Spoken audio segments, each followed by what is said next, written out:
जानकारियां लगातार दिल्ली भेज रही है। नई सरकार के पहले 100 दिन में छत्तीसगढ़ के लिए जो फैसले होंगे उसके लिए इससे मदद मिलेगी। साथियों,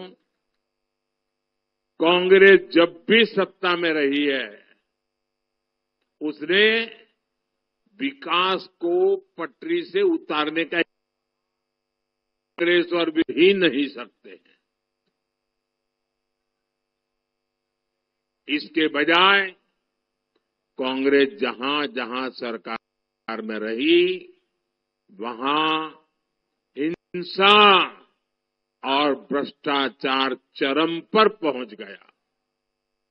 यही कांग्रेस है जो जब तक नॉर्थ ईस्ट में थी तब तक वहां हिंसा की गतिविधियां शांत नहीं हो पा रही थी। यही कांग्रेस है जो जब तक पावर में रही छत्तीसगढ़ में नक्सली माओवादी हिंसा बढ़ती रही।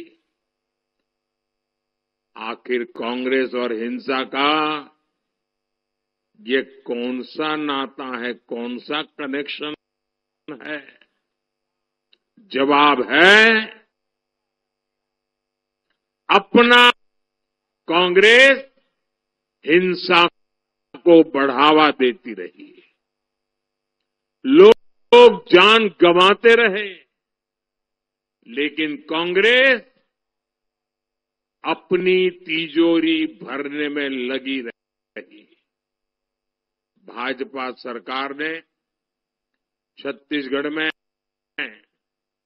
भ्रष्टाचार और नक्सली हिंसा दोनों को काबू किया है।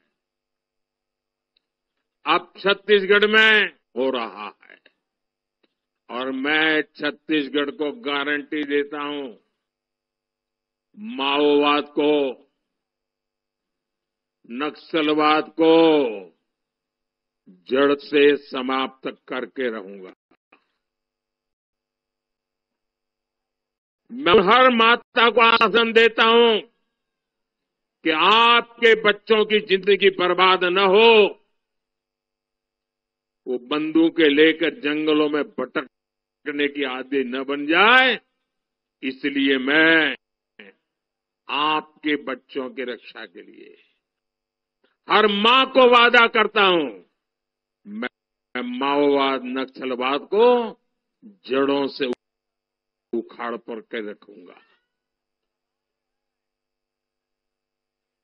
भाइयों, होती ही मिलते हैं। कांग्रेस की सरकार कहती थी कि दिल्ली से 1 रुपया चलेगा तो लाभार्थी तक 15 पैसा ही पहुंचेगा, ये उनके प्रधानमंत्री कहते थे। उन्होंने इस व्यवस्था को बदलने का कोई प्रयास ही नहीं किया। अब सवाल है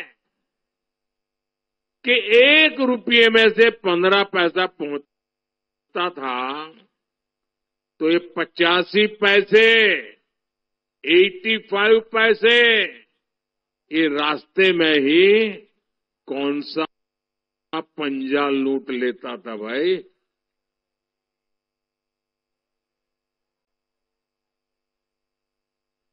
जब आपने मोदी को सेवा का अवसर दिया तो सबसे पहले मैंने दिया। देश में 150 करोड़ से ज्यादा जन धन खाते खोले गए, जिनमें से छत्तीसगढ़ में भी 1.25 करोड़ खाते खोले गए। बीते 10 साल में 34 लाख देश की जनता के बैंक खातों में भेजे हैं। आप आंकड़ा आपको याद रहेगा, कितना भूल गए ना? 34 लाख करोड़।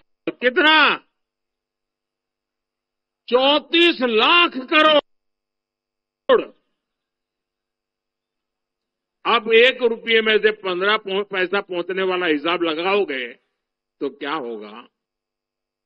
अगर कांग्रेस सरकार होती और उन्होंने 34 लाख करोड़ भेजा होता और 15 पैसा के हिसाब से पहुंचा होता तो 34 लाख करोड़ में से 29 लाख करोड़ रुपए उनकी सरकार के बिचौलिए ही